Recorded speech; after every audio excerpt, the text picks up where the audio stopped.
Hello friends, இன்றைக்கி வந்து நம்ம நெல்லிக்காய் ரசம் தான் வைக்க போகிறோம். அதுக்கு தேவையான பொருள்: 1 கப் நெல்லிக்காய், கொஞ்சம் பூண்டு, மிளகு, சீரகம், 2 பச்சை மிளகா, தேங்காய் கொஞ்சம், கருவேப்பிலை, கொத்தமல்லி.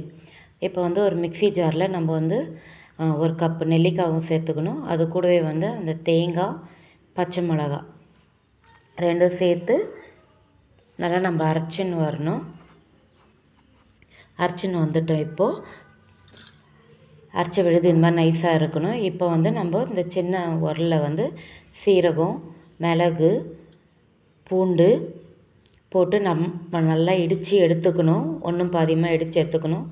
இந்த நெல்லிக்காய் ரசம் சூப்பராக இருக்கும் ஃப்ரெண்ட்ஸ். நம்ம கடாயில் எண்ணெய் ஊற்றிட்டு கடுகு, காஞ்ச மிளகா, கருவேப்பிலை நல்லா வதக்கணும். கூடவே போட்டு கருவேப்பிலையும் போட்டு வதக்கியாச்சு. அது கூட வந்து நம்ம இந்த பூண்டு, மிளகு தட்டுந்து எடுத்து சேர்த்துக்கணும். இது கூடவே நம்ம சேர்த்து ஒரு வதக்கணும்.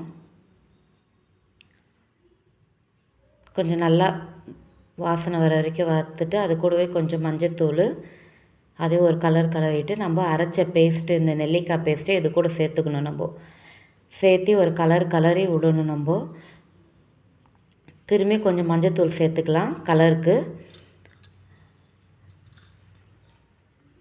மஞ்சத்தூள் சேர்த்துட்டு நம்ம நல்லா கலக்கணும். கலந்து விட்ட பிறகு நம்மளுக்கு உப்பு, தேவையான உப்பு, எவ்வளோ உப்பு தேவையோ நம்ம டேஸ்ட்டுக்கு ஏற்ற மாதிரி நம்ம உப்பு சேர்த்து திரும்பி கலந்து விடணும். கலந்து விட்டுட்டு நம்ம மிக்சியில் அரைச்ச அந்த தண்ணியே இருக்கும், கொஞ்சம் அலசி அதையும் ஊற்றிக்கலாம். நம்ம திரும்பி வந்து நம்மளுக்கு எவ்வளோ தண்ணி ரசத்துக்கு தேவையோ அந்த அளவுக்கு நம்ம தண்ணி ஊற்றிக்கணும். இந்த நெல்லிக்காய் ரசம் சூப்பராக இருக்கும் ஃப்ரெண்ட்ஸ். நீங்களும் ஒரு வாட்டி செஞ்சு பாருங்கள். இந்த மழை காலத்துக்கெல்லாம் வந்து சுட இந்த நெல்லிக்காய் ரசத்தை செஞ்சுட்டு சுட சாதத்தை கூட நெய் விட்டு சாப்பிட்டோம்னா அவ்வளோ சூப்பராக இருக்கும்.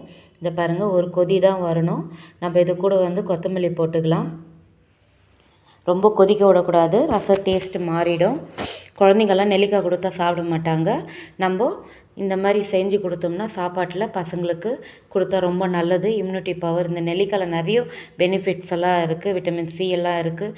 குழந்தைங்களுக்கு வந்து நல்ல ஹெல்த்தாக இருக்கும். நம்மளுக்கும் வந்து இது சாப்பிட்டுன்னு வந்தால் நெல்லிக்காய் ஜூஸ் எல்லாம் ரொம்ப நல்லாயிருக்கும் ஃப்ரெண்ட்ஸ்.